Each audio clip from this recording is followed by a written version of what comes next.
grâce de Dieu soit avec vous. Aujourd'hui, par la grâce de Dieu, je voulais partager quelque chose avec vous concernant la parole de Dieu.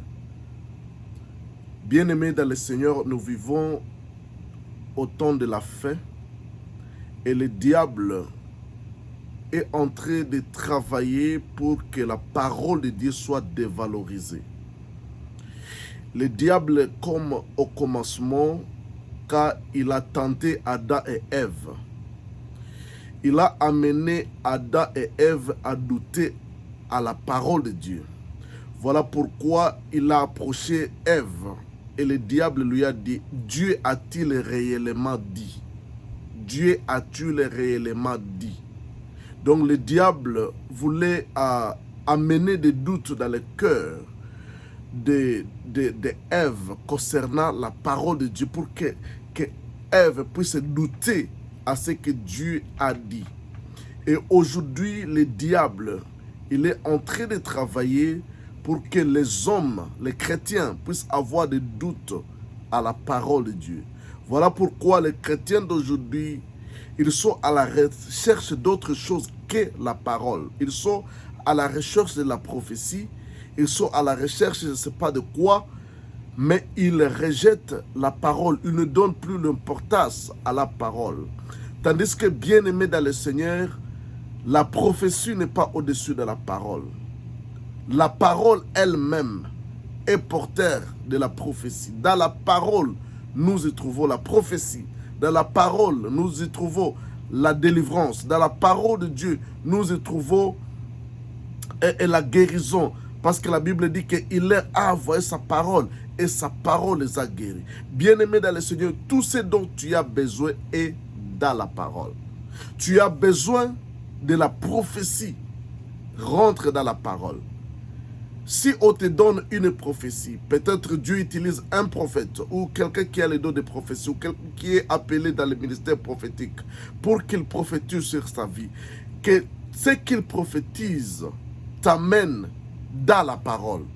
Parce que si une prophétie ne t'amène pas dans la parole, ça n'a pas de sens et ça n'a pas d'importance. Si la prophétie vient que pour te donner tes adresses, que non, tu vis à une adresse quelconque, ton adresse est peut-être 304 Congo Street, bien-aimé dans le Seigneur, c'est bon, il peut découvrir toutes ces choses, mais ça ne change rien dans ta vie. Mais bien aimé, la prophétie qui est forte, ça te ramènera dans la parole. Mais je vais dire ceci, je ne suis pas contre le prophète parce que je suis prophète et j'aime prophétiser. Mais je vais te dire, bien aimé, que tu dois donner de l'importance à la parole de Dieu plus qu'à toutes choses. Parce que la Bible dit dans Jean chapitre 1, verset 1, au commencement était la parole. Tout a commencé par la parole. Et c'est ce dont tu as besoin. Quel que soit ce que tu traverses, tu as besoin d'une parole de la part du Seigneur. Voilà pourquoi même les centeniers romains avaient dit à Jésus, dis seulement un mot, pas même une parole, dis seulement un mot, et mon serviteur sera guéri.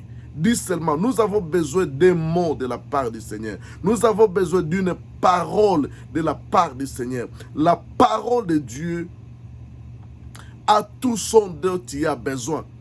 Dans cette parole, bien-aimé dans le Seigneur, se trouve tout ce dont tu as besoin. Au commencement était la parole. Et la parole était avec Dieu. Au commencement, la parole était avec Dieu. Avant que toutes choses existent, avant que nous n'existions pas, la parole était là. La prophétie est venue après. Mais la parole existait avant toutes choses. Et la parole était Dieu. La parole, c'est Dieu lui-même. Dieu, c'est sa parole. Bien-aimé, si tu as la parole, tu as Dieu. Et c'est lui qui te donne la parole. Il te donne Dieu. La Bible ne dit pas qu'au commencement était la prophétie. La Bible ne dit pas qu'au commencement était la délivrance. La Bible ne dit pas qu'au commencement était la guérison. La Bible ne dit pas qu'au commencement était la prospérité. La Bible ne dit pas qu'au commencement étaient toutes ces choses-là. Mais au commencement était la parole.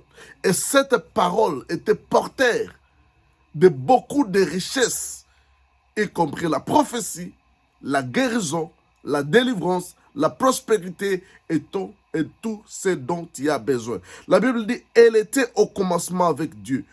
Toutes choses ont été faites par elle. Toutes choses ont été faites par la parole. Tu as la parole. Bien aimé, when you make an account with the word of God will begin to create new things in your life. Quand tu te rencontres avec la parole, quand tu rencontres la parole de Dieu va commencer à créer de nouvelles choses dans ta vie. Si tu l'embrases avec foi, ne prends pas la parole de Dieu comme un livre d'histoire. Ne prends pas la parole dans ta tête, mais tu dois l'embrasser comme étant Dieu lui-même. Parce que quand tu rencontres Dieu, when you make an account with God, your life cannot remain the same. Quand tu rencontres Dieu, Dieu qui est la parole, ta vie ne peut pas rester la même. La Bible dit que toutes choses ont été créées par elle. La parole de Dieu peut créer de nouvelles choses dans ta vie. La parole de Dieu peut créer ce qui n'existe pas. Peut-être il n'existe pas le mariage dans ta vie. La parole est capable de créer le mariage dans ta vie. Peut-être il n'existe pas l'argent dans ta vie. La parole de Dieu est capable de créer l'argent dans ta vie. Peut-être il n'existe pas. Il y a beaucoup de choses qui n'existent pas dans ta vie. Bien-aimé dans le Seigneur, c'est par la parole que toutes choses ont été créées. Et la Bible dit, et rien de ce qui a été fait n'a été fait sans elle. Il n'y a rien qui est venu à l'existence sans la parole. L'univers que nous connaissons, les galaxies que nous connaissons, la terre et toutes ses richesses, l'or, l'argent, le pétrole, ces fleurs, ces montagnes, ces lacs, bien aimé, toutes choses ont été créées par la parole. Même toi-même, tu existes par la parole. Rien n'a été fait sans elle. En elle était la vie. Dans la parole, il y a la vie. Dans la parole, il y a la vie. La vie a tout. Donc, la vie, c'est le contraire de la mort. C'est-à-dire, s'il existe quelque chose qui est mort dans ta vie, your account with the word will make everything that is dead come alive in your life. Donc, quand tu te rencontres avec la parole de Dieu va faire que tout ce qui était mort à toi puisse revenir à la vie. Peut-être c'est le fruit de tes entrailles qui sont morts. Bien-aimé dans le Seigneur, quand tu te rencontres avec la parole est capable de te donner la vie. En elle était la vie. La vie est dans la parole. Et la vie était la lumière des hommes. La lumière, lui, dans les ténèbres, et les ténèbres ne l'ont point réussi.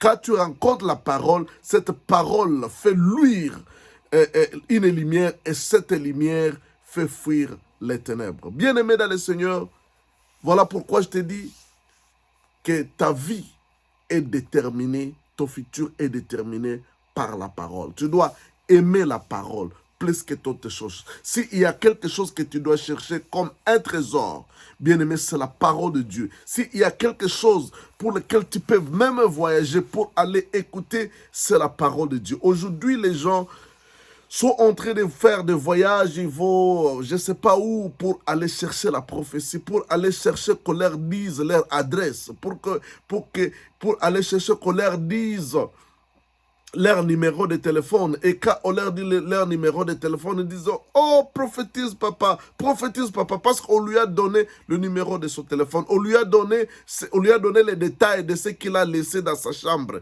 les détails de ce qu'il a laissé dans son réfrigérateur. » Bien-aimé dans le Seigneur, ça ne t'aide pas. Ce qui va t'aider, c'est la parole de Dieu. When you make an account of your word, with the word of God, your life will never be the same again. Bien-aimé dans le Seigneur, suite il lit dans Romains chapitre 8. Romains chapitre 10. Romains chapitre 10, il y a quelque chose de très important comme ça au verset 8. Romains chapitre 10, verset 8. Que dit-elle donc? La parole est près de toi, dans ta bouche et dans ton cœur. Et c'est pas la parole de la foi, et c'est la parole de la foi que nous prêchons. Que dit-elle donc? La parole est près de toi. Cette parole que je suis en train de te dire est près de toi. Et cette parole est dans ta bouche et dans ton cœur. Bien-aimé dans le Seigneur, toutes choses ont été créées par la parole. Et cette parole, si tu es né de nouveau, cette parole est à toi. Et la Bible dit que cette parole est dans ta bouche. Alors tu dois apprendre à utiliser la parole qui est à toi. La parole doit commencer d'abord dans le cœur. Parce que la Bible dit que c'est de l'abondance du cœur que la bouche parle. Quand la parole abonde au cœur, tu vas commencer à parler. Tu vas être comme Dieu au commencement qui avait dit que la lumière soit et la lumière fit. Bien-aimé dans le Seigneur, quand tu es abondé de la parole, tu es rempli de la parole, tu vas commencer à dire des choses. Et bien aimé, tu as la parole de Dieu. Il y a à toi la parole de Dieu. Et cette parole de Dieu en toi, la Bible dit que cette parole est dans ton cœur et dans ta bouche. Bien aimé, tu dois apprendre à confesser la parole de Dieu. Tu dois apprendre à dire la parole de Dieu. Tu dois apprendre à créer de nouvelles choses par la parole. Si tu lis dans Hébreux chapitre 11, verset 3, la Bible dit ce qui est important, c'est par la foi que nous reconnaissons que le monde a été formé par la parole de Dieu, à sorte que tout ce qu'on voit n'a pas été fait des choses visibles. C'est-à-dire, toutes les choses, c'est par la foi que Dieu a créé le monde par la parole. La parole est capable de créer. La parole est capable de créer. Les sorciers, pour ensorceler les gens, ils utilisent la parole. Ils disent des choses mauvaises, négatives et des paroles de malédiction sur ta vie. Et toi aussi, bien-aimé, tu as la parole de Dieu en tant que chrétien. Et avec la parole de Dieu, il faut apprendre à utiliser la parole de Dieu pour créer. Par la parole, tu peux créer de ce qui n'existe pas dans ta vie. S'il n'existe pas ce que tu désires, tu peux confesser ce que tu existes. Parce que par la parole, tu peux créer. La Bible dit que la parole est dans ton cœur et dans ta bouche. Et la Bible dit au verset, au verset 9, si tu confesses de ta bouche, le Seigneur Jésus. Jésus, c'est la parole. Au commencement était la parole. La parole était avec Dieu. La parole était Dieu. Cette parole est venue parmi les hommes. C'était Jésus. La Bible dit, si tu confesses de ta bouche le Seigneur Jésus, si tu confesses de ta bouche la parole de Dieu, et si tu crois dans ton cœur que Dieu l'a ressuscité des morts, tu seras sauvé. Si tu confesses le Seigneur de ta bouche, si tu confesses la parole, tu seras sauvé. La Bible dit au verset 10, Romains 10, 10, c'est en croyant du cœur qu'on parvient à la justice, c'est en confessant de la bouche qu'on parvient au salut. C'est en confessant de la bouche, c'est en ayant la parole de Dieu dans la bouche, en confessant la parole de Dieu dans ta bouche, que tu parviens au salut. Le salut, c'est la délivrance. Le salut, c'est le pardon du péché. Le salut, c'est la prospérité. Parce que le salut vient du mot sozo à grec, qui veut dire prospérité, qui veut dire délivrance, qui veut dire rédemption, qui veut dire pardon du péché. C'est-à-dire, quand on voit le mot salut, nous voyons que ce mot-là, dans le grec, est porteur de beaucoup de choses. Dans le mot salut, il y a la délivrance. Dans le mot salut, à sozo, à grec, il y a la rédemption. Dans le mot salut, il y a la prospérité. Dans le mot salut, il y a la délivrance. Alors, quand la Bible dit que c'est ta confessant de la bouche que tu parviens au salut, c'est-à-dire c'est ta confessant de ta bouche que tu parviens à la délivrance. La délivrance est dans ta bouche. En confessant la parole de Dieu concernant ta situation, tu auras la solution à ton problème. La guérison est dans ta bouche. C'est en confessant la guérison que tu parviendras à jouir de la guérison. C'est en confessant la prospérité que tu deviendras prospère. C'est en confessant ce que tu désires dans ta vie que tu auras ce que tu désires. Bien-aimé dans le Seigneur, tu as besoin de la parole. Tout ce que tu as besoin, c'est la parole. Tu dois t'attacher à la parole. Tu dois lire la parole. Voilà pourquoi la Bible dit, c'est là où je termine, dans Josué, chapitre 1, verset 8. La Bible dit que ce livre de la loi ne s'éloigne point de ta bouche. Que ce livre de la loi ne s'éloigne point de ta bouche. Médite-les jour et nuit pour agir fidèlement selon tout ce qui est écrit. C'est alors que tu auras du succès dans tes entreprises. C'est alors que tu réussiras. Que ce livre de la loi, que la parole de Dieu ne s'éloigne point de ta bouche. Avant que la parole parvienne de ta bouche, ça doit commencer dans le cœur. Parce que la Bible dit que c'est de l'abondance du cœur que la bouche parle. C'est-à-dire que ce livre de la loi, que la parole soit dans ton cœur, abonde dans ton cœur et que tu commences à confesser cette parole. Tu dois méditer la parole de Dieu. Tu dois avoir le temps de réfléchir sur la parole, de méditer sur la parole jour et nuit. Et à pratiquer cette parole. C'est alors que tu auras du succès dans tes entreprises. C'est alors que tu réussiras. Le secret de la réussite, le secret du succès, c'est dans la parole. C'est dans la parole. Voilà pourquoi je t'appelle en tant que bien-aimé dans le Seigneur, que tu dois aimer la parole. Tu dois être amoureux de la parole. Si tu aimes la parole à tout ce dont tu désires. La parole de Dieu est plus que la prophétie. La parole de Dieu est plus que la prière. La parole de Dieu est plus que toute autre chose. Il faut aimer écouter Dieu. Il faut avoir le temps d'écouter Dieu. Écoutez Dieu dans sa parole. Écoutez Dieu. Et même si tu l'écoutes par la prophétie, par la voix audible, par le songe, par la prophétie, que toutes ces choses-là, toute la prophétie, les songes, les voix que Dieu peut utiliser, les circonstances, les voix intérieures, tout ce que Dieu peut utiliser, que tout ça te ramène dans la parole. Parce que c'est là où réside le fondement. That is the foundation. Parce que la Bible dit au commencement était la parole. Et toute chose existe par la parole. Tu veux le mariage?